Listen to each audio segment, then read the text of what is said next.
Captain Kim stepped off his ship onto the smooth crystal floor of the Valyrian Empire's main palace.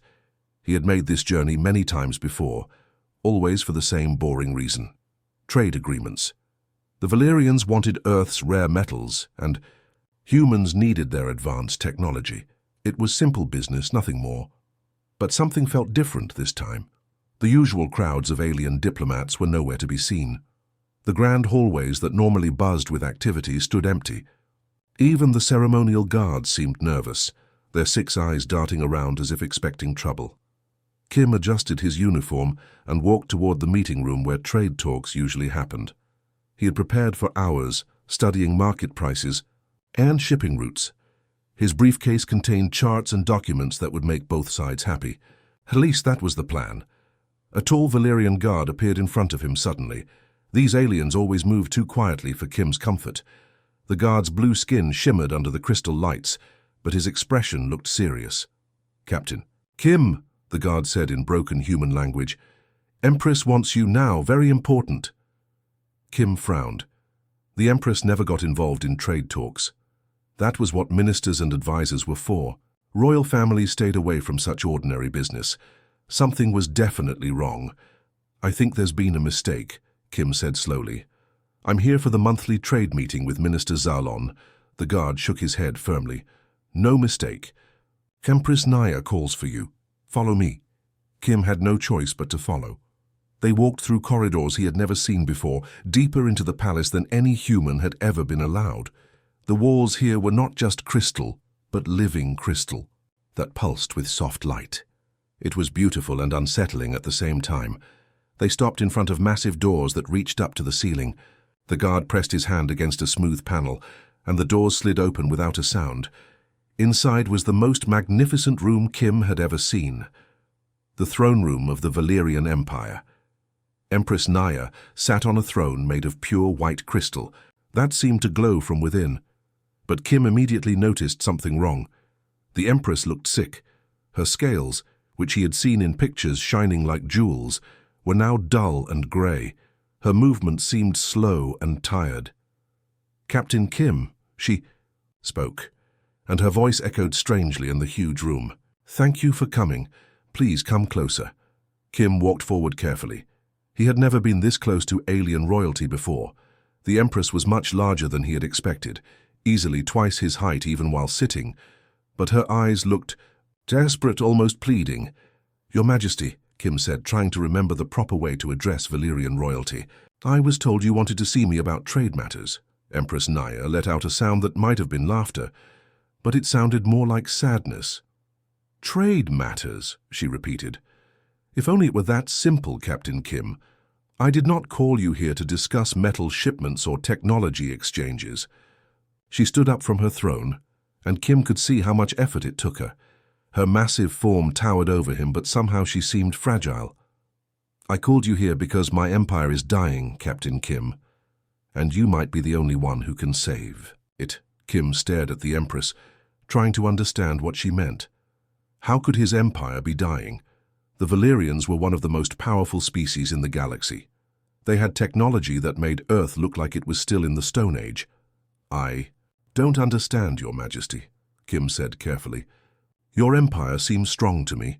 Your ships, your cities, your technology." Empress Naya moved closer, and Kim could see the pain in her large, dark eyes. "All of that means nothing without the next generation, Captain Kim. Our laws are ancient and cannot be changed. Every ruler must produce an heir within 500 years of taking the throne." She turned away from him, looking out through the crystal walls at her vast city below. "I have been Empress for 490 years. I have only 10 years left." Kim felt confused. "But surely you can find someone from your own people, or from one of the other alien species you're allied with." The Empress made that sad laughing sound again. "That is the problem, Captain Kim. Our genetics are very specific. We can only create offspring with beings who have what our scientists call complex genetic markers. For centuries, we thought no such beings existed." She turned back to face him, and Kim saw something in her expression that made him uncomfortable. It was the look of someone who had found exactly what they were looking for. "But 3 years ago, our secret research division made a discovery. They found that one species in this galaxy carries these rare genetic markers, one species that could be compatible with not just Valyrians, but with dozens of different alien races. Kim's stomach began to feel sick, even though he didn't know why yet. Which species? Humans, Empress Naya said simply. The word hung in the air between them like a bomb waiting to explode. Kim took a step backward, his mind racing. This couldn't be real. This had to be some kind of mistake or misunderstanding. That's impossible, he said. Humans can't. We're not compatible with alien species. That's basic biology. But even as he said it, Kim remembered stories he had heard. Rumors about human. Diplomats who had stayed on alien worlds much longer than expected. Reports that were classified and never fully explained. Things that had never made sense before but suddenly seemed very frightening. Empress Naya moved closer again. Captain Kim, I am going to ask you something that will sound insane, but I am desperate, and my people are depending on me. Kim wanted to run, but his feet felt frozen to the crystal floor. I need you to marry me, the Empress said. I need you to help me create an heir that will save my empire. In return, I will give you wealth beyond imagination. I will make you a prince of the Valyrian Empire. You will have power that no human has ever possessed. Kim's mouth fell open. This was definitely not in any of his diplomatic training. Your Majesty, I know how it sounds, she interrupted. But, Captain Kim, you need to know something else. Our research shows that your Earth government already knows about human genetic compatibility. Other humans have already been recruited by different alien governments for exactly this purpose. Kim felt like the floor was disappearing under his feet. What do you mean? Captain Park, who was supposed to be on a mining survey mission to the Zentari system. He's been there for 2 years, married to their queen. Captain Lee, who went to establish trade routes with the Korthak Empire, he never left their capital world. The Empress's voice became urgent. Your people are already being used for this purpose, Captain Kim. The only question is whether you will have a choice in the matter, or whether you will be sold like the others. Kim was still trying to process what the Empress had told him when the first explosion shook the Crystal Palace. The beautiful walls around them cracked, sending sharp pieces falling to the floor. Emergency lights began flashing red, and a loud alarm started blaring. What's happening? Kim shouted over the noise. Empress Naya's expression changed instantly, from desperate to deadly serious. We're under attack. She pressed a button on her throne, and suddenly the room filled with holographic displays showing different parts of the palace.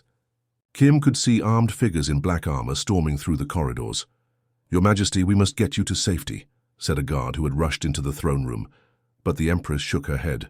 No, if we run now, they will hunt us down anyway. We make our stand here. She looked at Kim. Captain, I suggest you find somewhere to hide. This is not your fight. Kim watched the holographic displays showing the attackers getting closer. Something about their movement patterns bothered him. They were moving in straight lines, following predictable routes.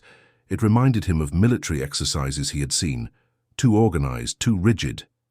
Actually, Your Majesty, maybe I can help, Kim said, surprising himself. Can you communicate with your guards through this system? Empress Naya looked confused but nodded. Yes, but what can you possibly do?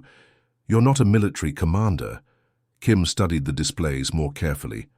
The attackers were following standard military tactics, the kind taught in textbooks. But Kim had learned something different during his years as a ship captain. Space required flexible thinking, quick adaptation, and the ability to change plans instantly. Your guards are trying to meet them head-on, Kim said, pointing to the displays. But look at the palace layout. It's not designed for straight-line battles, it's designed like a maze. He started pointing to different corridors on the display.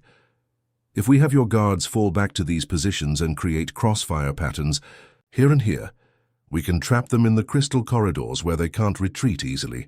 The Empress stared at him for a moment, then began giving orders to her guards through the communication system. Kim watched as the Valyrian defenders changed their positions according to his suggestions. The results were immediate. The attackers, who had been advancing steadily, suddenly found themselves caught in crossfire from unexpected angles. Their rigid formation fell apart as they tried to adapt to the new defensive strategy. How did you know that would work? The Empress asked. watching the battle turn in their favor. Human space travel teaches you to think differently, Kim explained. In space, everything is three-dimensional. You can't just think about moving forward or backward. You have to think about every possible direction at once. Within an hour, the attack was over. The remaining rebels had either been captured or retreated. But as Kim looked at the prisoners being brought into the throne room, something disturbed him. Their armor had markings he recognized from diplomatic briefings. "Your Majesty," Kim said quietly, "those symbols on their armor. That's the mark of the hegemony." Empress Naya's scales darkened with anger. "The hegemony? But they're supposed to be our allies." Kim had dealt with the hegemony before in trade negotiations. They were a confederation of several alien species that controlled a large portion of the galaxy. They were also known for being extremely interested in genetic research and biological resources. One of the captured rebels was brought forward. Under questioning, the truth came out. The hegemony had learned about human genetic compatibility from their own spies. But instead of making deals like the Empress, they wanted to capture humans and use them for mass genetic harvesting, they Kai. "Don't want to marry us," Kim realized with horror. "They want to use us like breeding animals." The rebel continued talking, revealing that the hegemony had been planning to overthrow several governments that were trying to make deals with humans. They wanted to control the entire human genetic resource for themselves. Empress Naya looked at Kim with new respect. "Captain, you may have just saved more than my empire today. You may have saved your entire species from slavery." Kim felt a chill run down his spine. This was much bigger than one alien empire needing an heir. This was about the future of humanity itself. After the attack, Kim couldn't sleep. The rebels. Words kept echoing in his mind. He kept thinking about Captain Park and Captain Lee and all the other human diplomats who had disappeared into alien worlds. Something didn't add up. The next morning, Kim asked Empress Naya if he could access the Valerian research files about human genetic compatibility. She hesitated at first, but after what he had done to help defend the palace, she agreed. What Kim found in those files made his blood run cold. The research wasn't just about Valerian compatibility with humans. It was a massive database containing genetic profiles of thousands of humans. The files had detailed information about people's DNA, their family histories, even their psychological profiles. And at the bottom of each file was a stamp that made Kim's hands shake. Property of Earth Diplomatic Corps, Genetic Assessment Division. Kim stared at the screen in disbelief. The Earth government had been testing its own people and sharing the results with alien species. But why would they do that?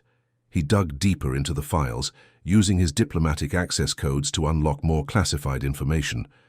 What he found was even worse than he had imagined. There were contracts, actual legal documents between Earth's government and dozens of alien species. The contracts were written in cold, businesslike language, but what they described was the systematic trading of human beings. Agreement for genetic resource allocation, read one contract with the Zentari Empire. Earth agrees to provide 12 genetically compatible individuals per year for a period of 50 years, in exchange for advanced mining technology. Another contract with the Korthak Empire was even more specific. Selected individuals will be informed they are participating in long-term diplomatic missions. True purpose of assignment will not be disclosed. Individuals will not be permitted to return to Earth once genetic bonding has occurred. Kim felt sick to his stomach. His own government had been selling people. They had been lying to human families, telling them their loved ones were serving as diplomats when they were actually being sent to alien worlds to produce hybrid children. He thought about his own assignment. Had he been chosen randomly for this trade mission, or had someone looked at his genetic profile and decided he would be perfect for the Valerian Empire? Kim accessed his own personnel file and found his answer. Right there, highlighted in red, were the words genetic compatibility rating, 94% suitable for emergency deployment. Emergency deployment. They had been planning to send him to an alien world all along. The trade mission had just been a cover story, but the worst discovery was yet to come. Kim found a communication log between Earth's diplomatic corps and something called the Hegemony Resource Management Division. The messages were recent, dated just weeks before his current mission. The hegemony had offered Earth a deal that would make their previous contracts look small. They wanted to purchase exclusive rights to human genetic material. In exchange, they would give Earth technology that would solve every problem humanity faced: unlimited energy, faster-than-light travel, advanced medical treatments. But the price was incredible. Earth would have to provide 10,000 genetically compatible humans over the next century. And unlike the previous deals, these humans would never be allowed to have contact with Earth again. The final message in the log was from the Earth. Diplomatic Corps Director. Deal accepted. Begin identification and recruitment immediately. Use standard diplomatic cover stories. Subjects must not know true purpose of assignment. Kim realized with horror that he wasn't the only human being sent out recently. According to the logs, dozens of diplomatic missions had been launched in the past few months. Each one was carrying a human with a high genetic compatibility rating to a different alien world. His own people, his own government, had been planning to sell him and thousands of others. They had been treating humans like a resource to be harvested and traded. Kim looked up from the computer screen to find Empress Naya watching him with concern. "You have discovered something terrible, haven't you?" she asked gently. Kim nodded, unable to speak for a moment. When he finally found his voice, it was filled with anger and betrayal. "My own government has been selling my people like cattle," he said, "and they've been lying to us about it. Every human who thought they were serving their planet as a diplomat was actually being sold to the highest bidder." The Empress moved closer. "Captain Kim, what will you do with this knowledge?" Kim looked at her, then back at the screen full of evidence. His decision was already made. "I'm going to make sure every human in the galaxy knows the truth." Kim spent the entire night thinking about what he had learned. His own government had betrayed him and thousands of other humans. The hegemony wanted to turn his entire species into breeding stock, and Empress Naya needed his help to save her empire from collapse. By morning, Kim had made his decision.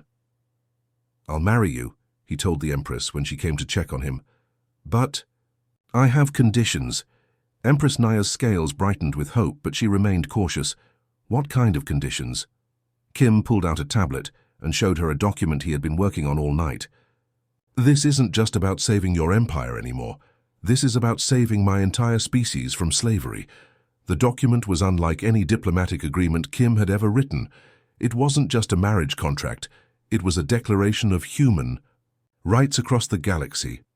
First, Kim said, every human currently on Valerian worlds gets full citizenship, not as guests, not as workers, but as equal citizens with all the same rights as your own people. The Empress nodded. That seemed reasonable. Second, any human who wants to return to Earth gets free transport and protection during their journey. No one should be forced to stay somewhere they don't want to be. Kim continued reading from his list. Third, the Valerian Empire will share all information about human genetic compatibility with other species. No more secret research. No more treating humans like a resource to be studied. Empress Naya looked concerned about this point.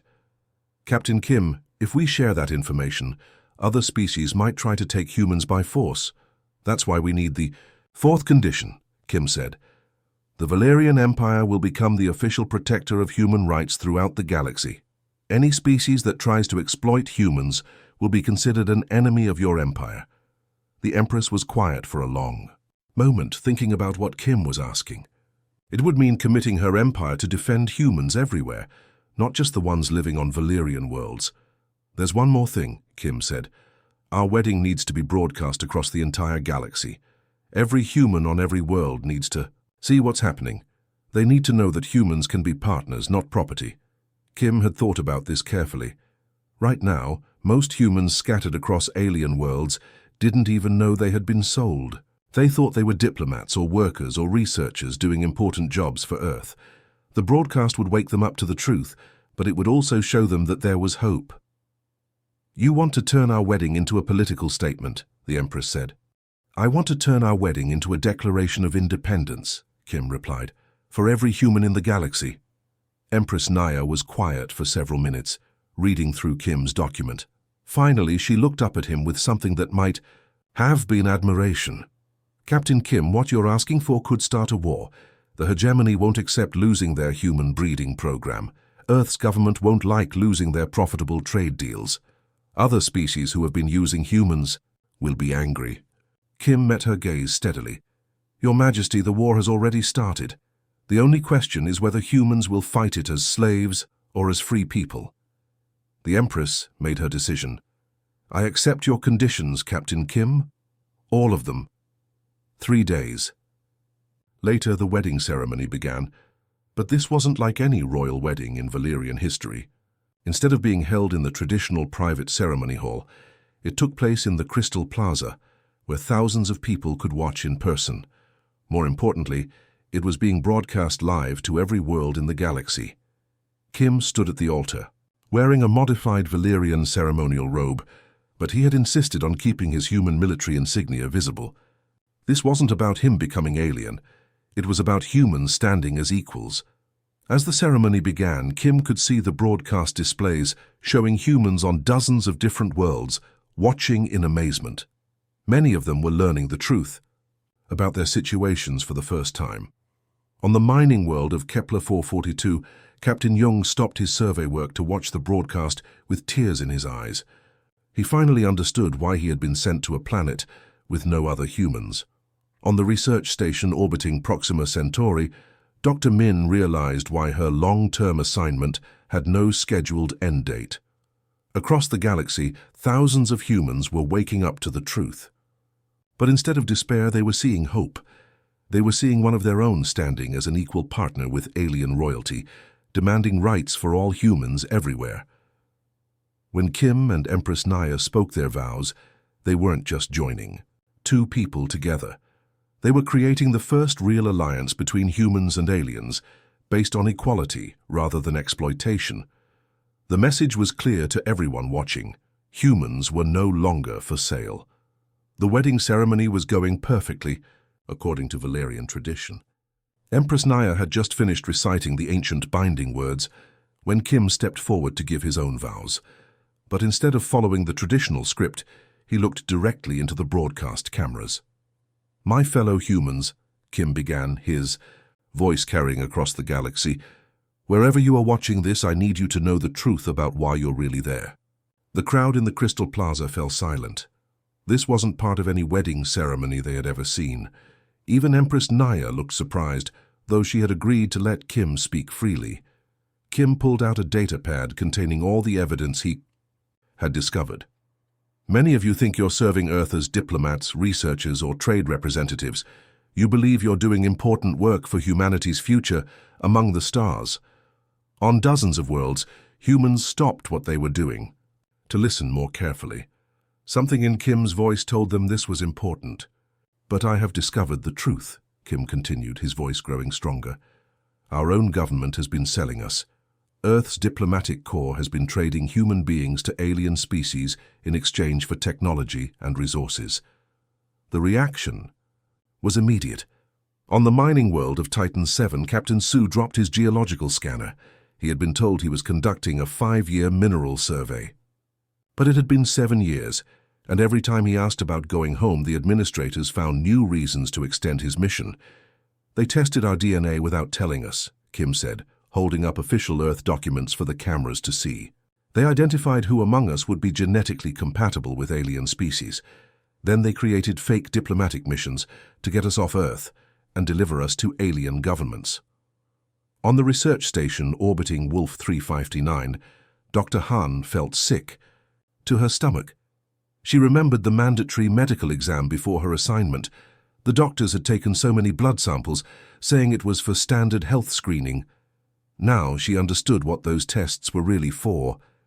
Kim's voice carried across space to humans who had been isolated and confused for years. Captain Park, if you're watching this on the Zentari homeworld, you weren't chosen for that mining survey because of your engineering skills. You were chosen because your genetic profile showed 96% compatibility with Zentari DNA. In the Zentari, capital city, Captain Park was indeed watching. He was sitting in a luxurious apartment with his Zentari wife and their 2 hybrid children. He had often wondered why he had been the only human selected for what was supposed to be a routine trade mission. Now he knew.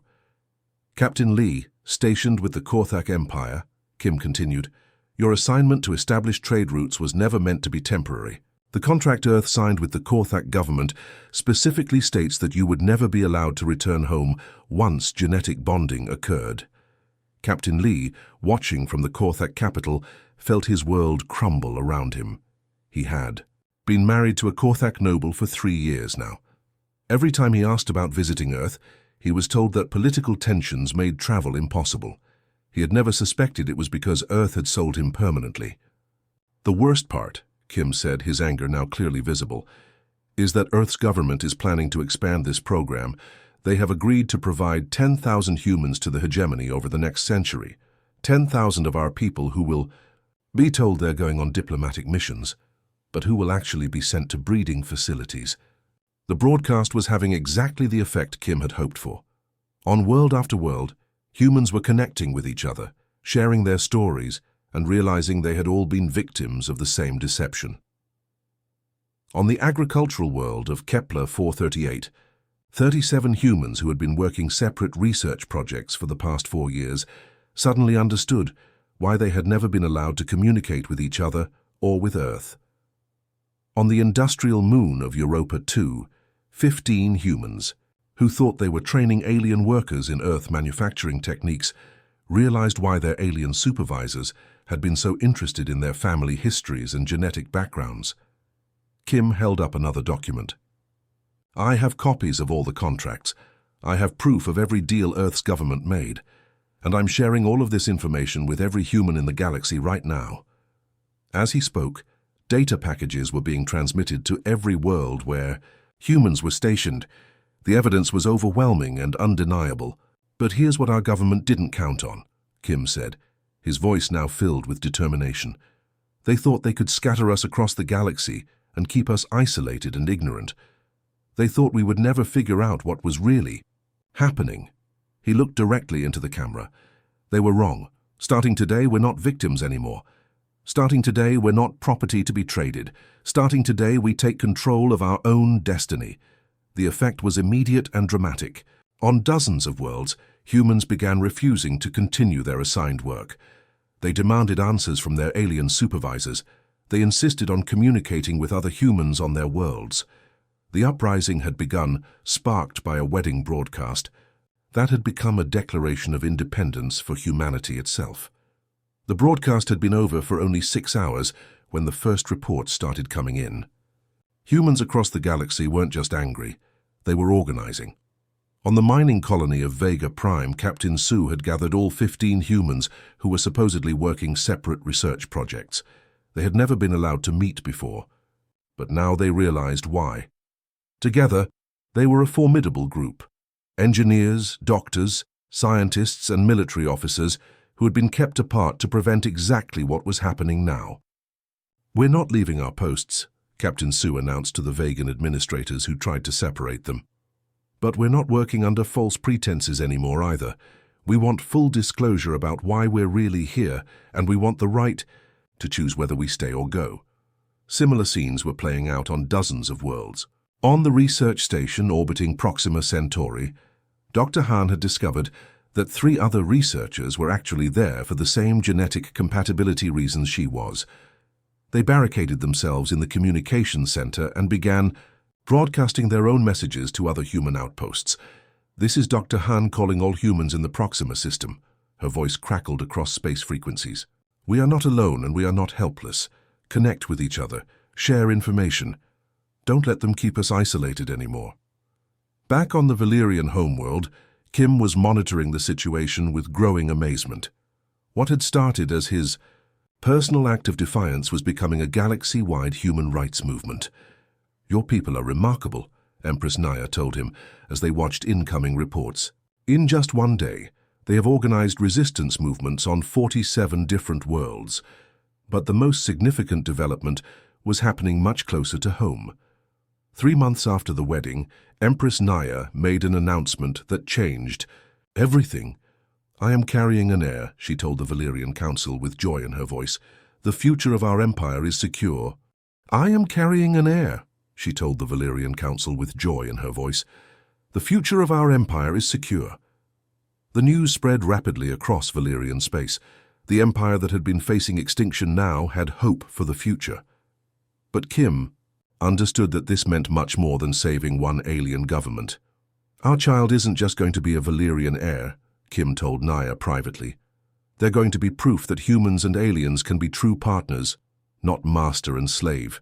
The symbolic power of their union was already having effects throughout the galaxy.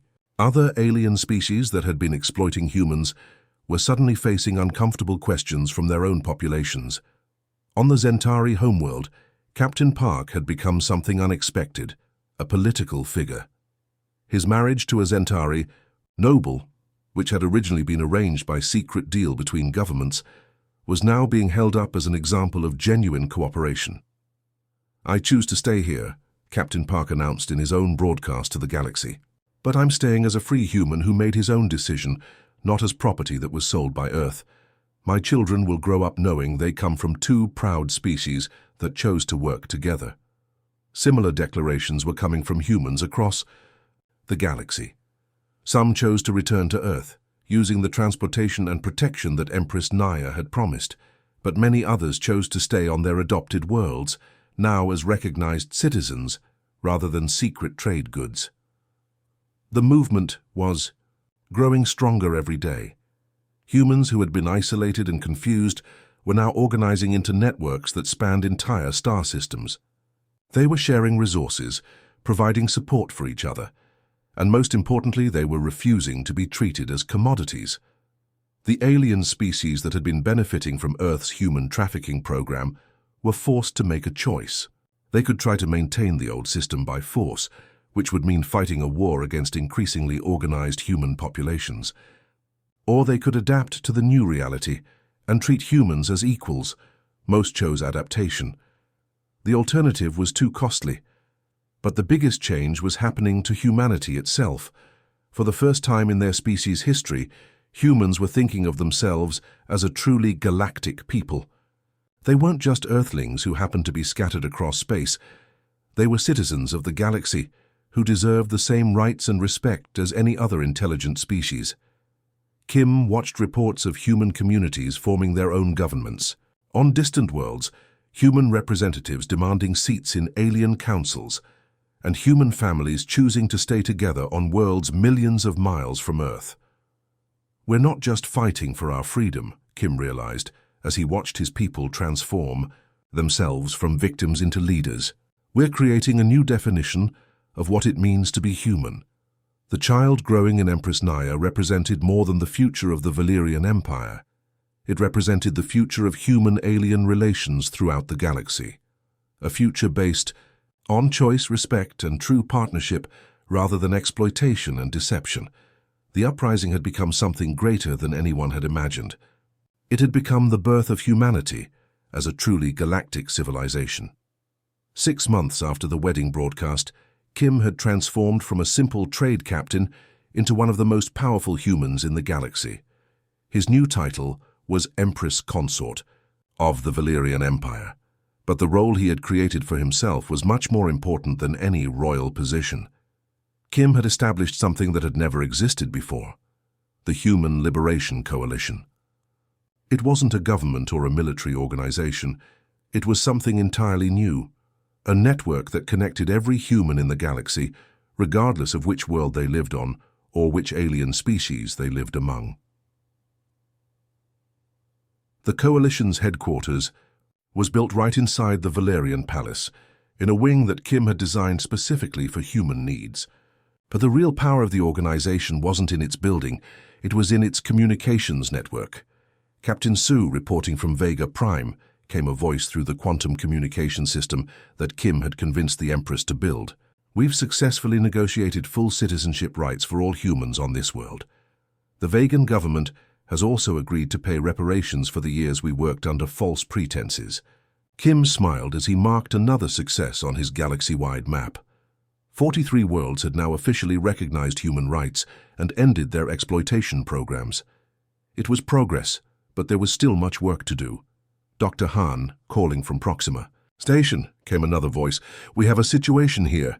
The Proximan government wants to negotiate a new agreement with us, but they're insisting on keeping some humans for essential genetic research. What should our response be? This was exactly the kind of situation the coalition had been created to handle. Before Kim's organization existed, Dr. Han and her fellow humans would have had to face the Proximan government alone, with no support and no leverage. Dr. Han, you are authorized to reject any agreement that treats humans as research subjects, Kim replied firmly.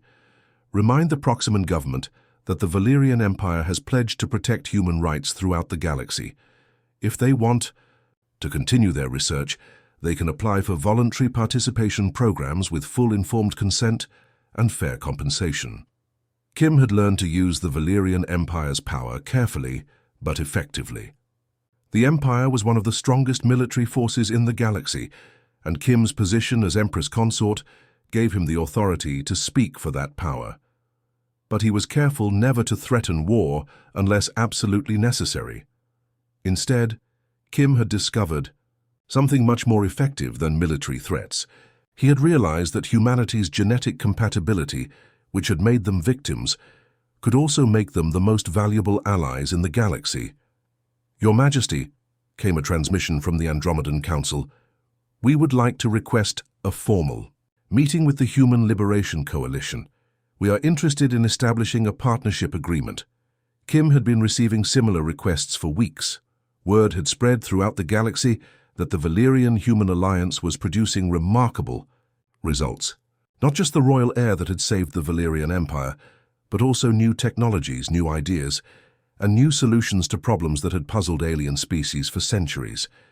It turned out that humans brought more than just genetic compatibility to these partnerships. They brought flexibility of thinking, creativity in problem-solving, and an ability to adapt that complemented the more rigid thought patterns of many alien species. The Andromedans have been struggling with overpopulation on their core worlds for 50 years, Kim explained to his human advisors. Their society is very hierarchical, so they have trouble thinking of creative solutions. But humans who have lived in crowded conditions might have ideas they've never considered. This was how Kim had transformed the situation. Instead of alien species taking humans by force or deception, they were now competing to offer the best partnerships. Instead of humans being scattered and isolated, they were working together to negotiate the best possible deals for their entire species. Captain Park, reporting from the Zentari homeworld, came another transmission. The Zentari government has asked if we would be willing to help them establish a colony on a new world. They're offering full co-governance rights and equal resource sharing. Should we accept? Kim consulted his advisors, other humans who had become experts in interspecies diplomacy. The coalition had grown into something like a shadow government for humans throughout the galaxy, but one based on voluntary cooperation rather than force. Accept the proposal, Captain Park, but with our standard conditions: full transparency, voluntary participation only, and the right for any human to leave at any time, with full support for returning to their chosen destination. These conditions had become known throughout the galaxy as the human rights standard. Any alien species that wanted to work with humans had to agree to treat them as equal partners with full freedom of choice. The amazing thing was how many alien species were eager to meet these conditions. They had discovered that humans who chose to be there, who were happy and free, were far more creative and productive than humans who had been forced or deceived. Empress Consort Kim, came a formal transmission from the Galactic Trade Commission. We would like to invite the Human Liberation Coalition to send a representative to join our governing council. We believe human perspectives would be valuable in our trade regulation discussions. Kim leaned back in his chair, amazed at how much had changed. A year ago, humans had been a secret resource that governments traded behind closed doors. Now they were being invited to help govern galactic commerce. Accept the invitation, Kim told his communications officer, and make it clear that our representative will be speaking for all humans throughout the galaxy, not just those allied with specific alien governments. The transformation was complete. Humanity had gone from being victims of exploitation to becoming some of the most sought-after partners in the galaxy. And it had all started with one human refusing to be sold. 2 years had passed since Kim's wedding broadcast changed everything. Now, as he stood in the newly built human embassy at the center of the galactic capital, Kim could hardly believe how much the universe had transformed. The embassy wasn't just a building, it was a symbol. For the first time in galactic history, humans had their own independent representation in the central government that governed thousands of worlds, and every major alien species in the galaxy was competing for meetings with human representatives. Empress Consort Kim, his assistant, announced, "The Crystalline Confederacy is here for their appointment. They're the 5th species this week, are requesting a partnership agreement." Kim nodded, but he wasn't surprised anymore. This had become normal. What had once been humanity's greatest weakness, their genetic compatibility with multiple alien species, had become their greatest strength. The crystalline beings entered the meeting room, their translucent bodies shimmering nervously. Kim had learned to read the body language of dozens of different species, and these beings were clearly desperate. "Honored Kim," their leader spoke through a translation device, "our species faces extinction. Our reproduction rates have been declining for centuries. Our scientists believe that genetic partnership with humans might save us."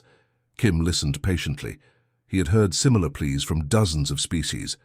The galaxy was full of civilizations facing genetic dead ends, population crashes, or reproductive problems that their own science couldn't solve. "We can offer advanced crystal technology, energy systems that your people have never seen, and full citizenship for any humans who choose to join our worlds," the crystalline leader continued. But Kim had learned not to jump at the first offer, no matter how attractive it seemed. The Human Liberation Coalition had developed strict standards for any partnership. "I appreciate your offer," Kim said diplomatically, "but before we can consider any agreement, you need to understand our requirements. Any humans who participate must be fully informed volunteers. They must retain the right to leave at any time. And they must be treated as equal partners, not as genetic resources." The crystalline leader agreed immediately. They all did now.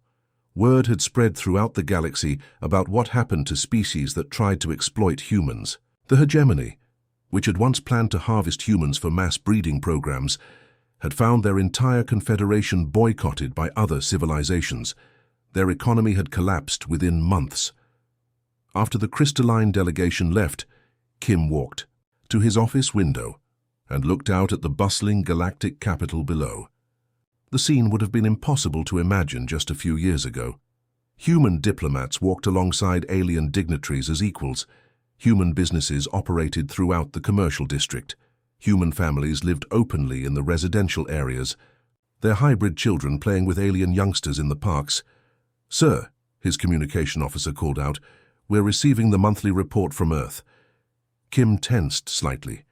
His relationship with his home planet was still complicated. After the truth about the human trafficking program had been exposed, Earth's government had collapsed in scandal. A new administration had taken power, but they were still dealing with the consequences of their predecessors' actions.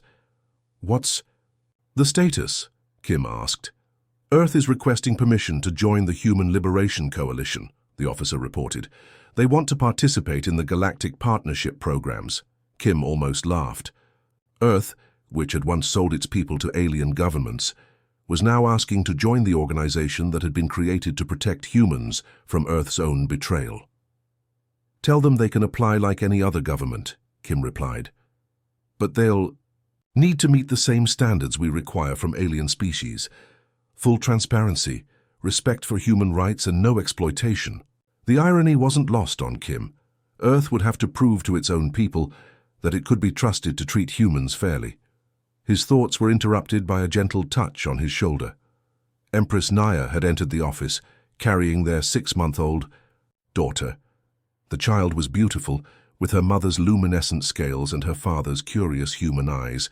"How was your day changing the galaxy?" Naya asked with amusement. Kim looked at their daughter, who represented something completely new in the universe, a being who belonged to both species equally, who would grow up in a galaxy where humans and aliens worked together as partners rather than masters and slaves. 3 more species requested partnerships today," Kim told his wife. The hegemony sent another message asking for forgiveness and reinstatement. and Earth wants to join our coalition. Naya shook her head in wonder. When I first asked you to marry me, I thought I was saving my empire. I had no idea we were creating a new kind of civilization. Kim took his daughter in his arms, looking into her eyes that held the future of two species. Around them, the Galactic capital hummed with activity as hundreds of different civilizations worked together in ways that had never been possible before. The transformation was complete. Humans had gone from being a hidden resource that governments traded in secret to being the most valued partners in galactic civilization. Every species wanted to work with humans because they had learned that humans brought more than just genetic compatibility. They brought innovation, flexibility, and a unique perspective that helped solve problems that had puzzled the galaxy for millennia. Kim smiled as he looked at his daughter. She would grow up in a universe where being human was something to be proud of, not something to hide. She would never know a galaxy where humans were bought and sold like property. The species that had once been the galaxy's greatest victims had become its greatest hope for the future. Retry Claude can make mistakes. Please double-check. Responses.